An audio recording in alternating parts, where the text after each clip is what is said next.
So the Raster Manipulator works very similar to the Red Etcher or the Scanimate. Jones's is very different in a couple really key features. And can you tell where we got this from? We got it from Sarah Hornbacher, and this is the only one that Dave Jones ever made for her. And to my mind, he made it for her, but it's the yeah. only one he ever made. He never made any others.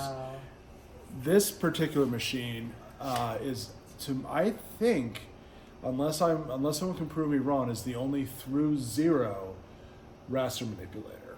And I'll tell you kind of what I mean by that. The first thing you do though, turn all your attenuators on the bottom to the left. Then try to basically position it, right? And then once it's basically positioned, we'll start playing with, do we want negative or positive contrast? And then the kind of brightness in relationship to that.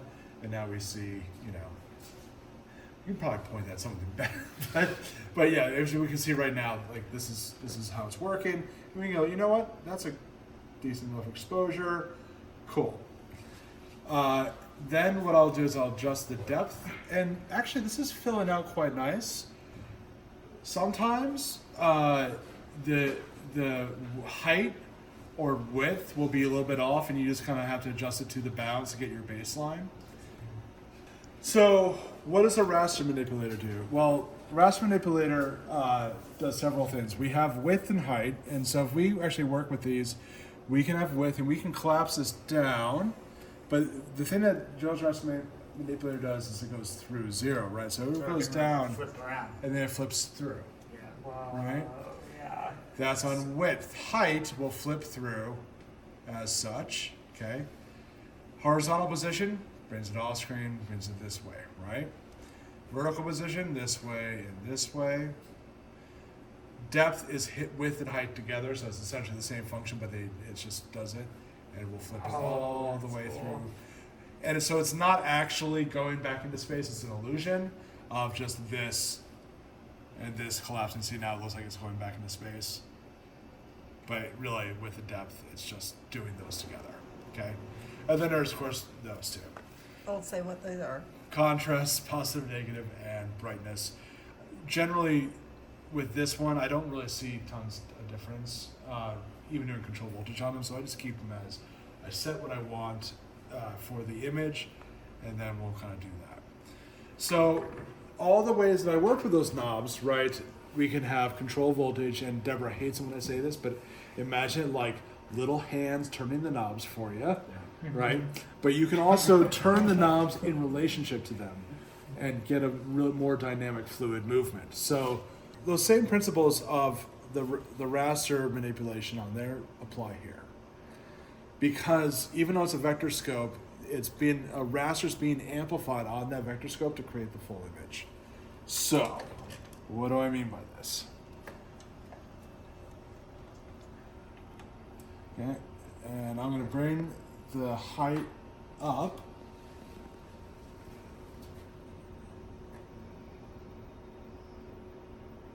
Right, so this is about 60 hertz right now. Okay, so you're sending a triangle wave into the control voltage input for the height. Yeah, and we can see it's kind of doing that thing.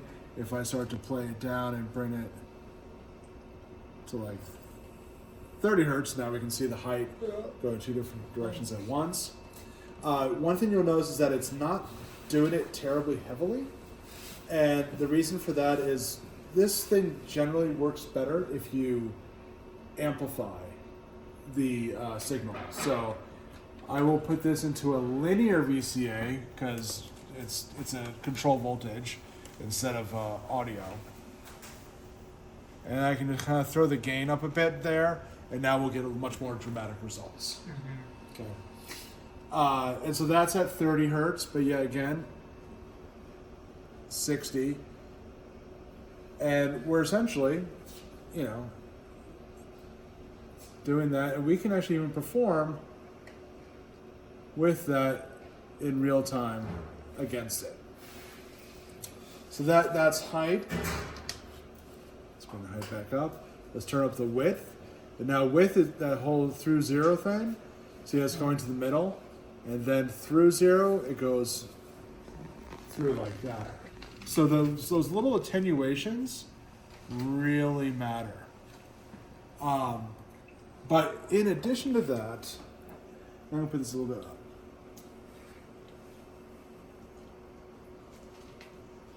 Okay.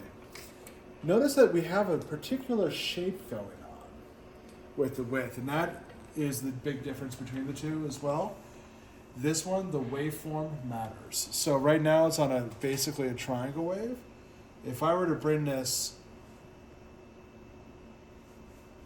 and actually that triangle looks like doo-doo. What's going on there? Let's try this instead. Yep, there we go. So now this is a sawtooth, and as we change the waveform type,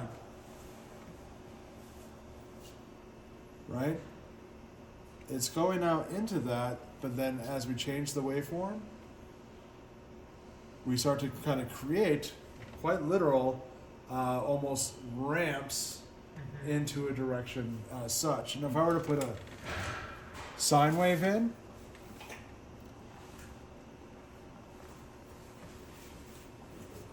which I think we're just doing too much gain. Yeah, there we go. We can see that sine wave being put through.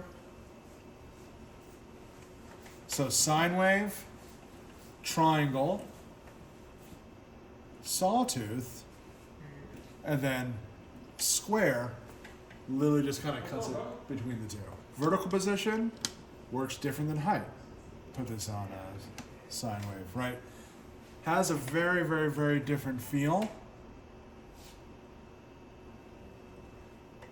than the other ones, right? Horizontal position, it's no longer coming through that center, it's right, because it's doing the whole position versus collapsing it in the middle. So we see a very, very different result from that. And so you just change the frequency. Yeah, and so you change the frequency in order to get different moments there. Okay? And then depth, you can get these things kind of going back and down into space.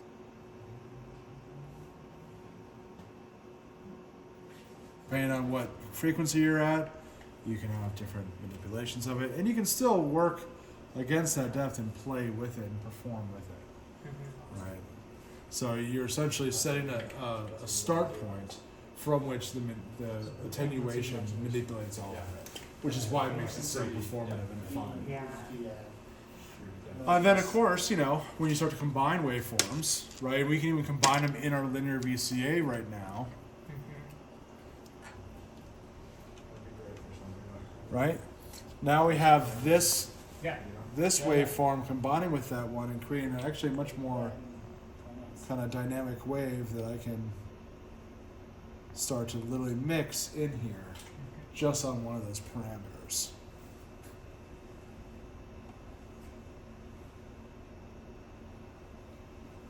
Between the sine wave and our sawtooth. Okay. Now here's where it gets really kooky. Okay. Okay. So you have all these fun ways of working. I'm gonna bring this up. But you're not satisfied because you're like, you know what? We're gonna. Just resetting. Just resetting the image.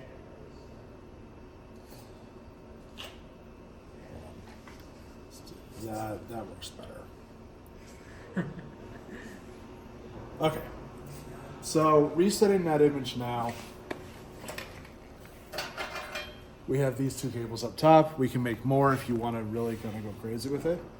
On this end, for the video patch bay. And this is for our Eurorex system. Can you hold up? Okay, great. So what we're gonna do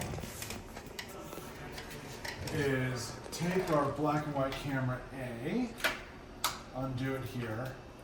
I'm gonna go out of black and white camera A, and I'm gonna go into this module and put it in the top one, which is plus minus 1 volt in. We have 3 of these.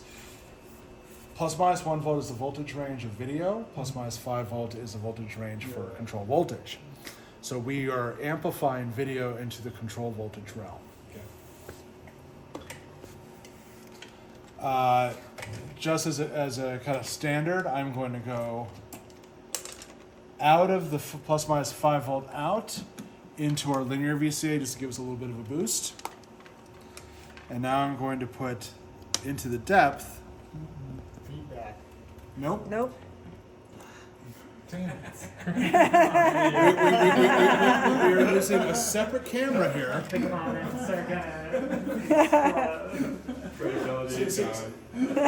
So we have two cameras now. This camera is control voltage controlling the depth based on luminance from this camera onto this camera's image.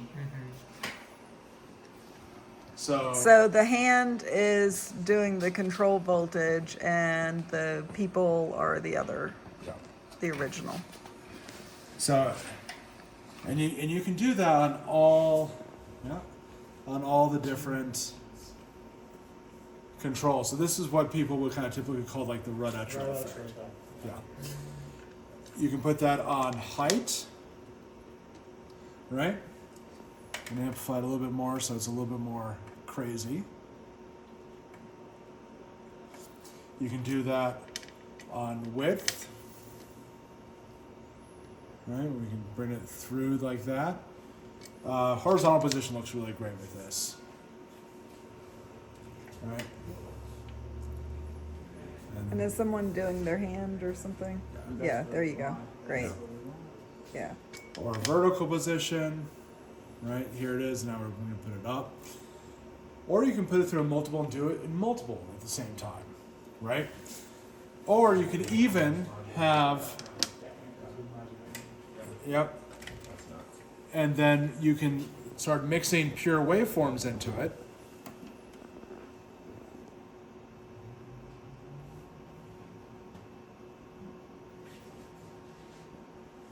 And so we have this, and then we start to just slightly put in some of those other waves. Now we're mixing that sawtooth wave and the waveform of the video together for displacement.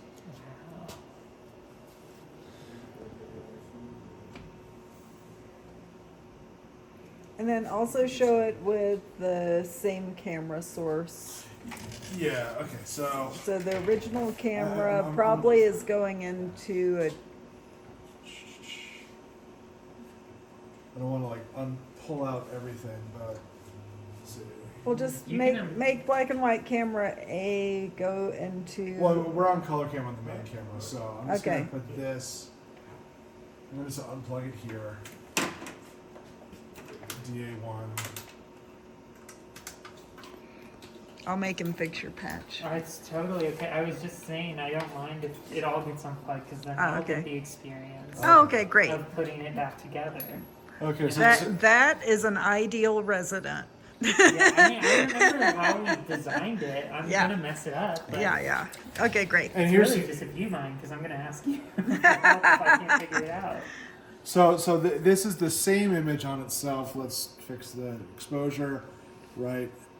And so here's the same image on itself instead of a separate video. Right. Feedback. No, not really feedback. Dude, it's feedback. No, it's mapping your luminance and creating distortions based on your own luminance. So yeah, it's pushing things supposedly forward or back in space based on luminance values. Etc. Right.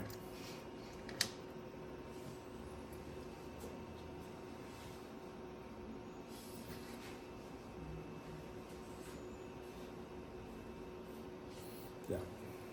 It's actually that camera back there now. So yeah, you can start having some Wow. pretty crazy fun with it.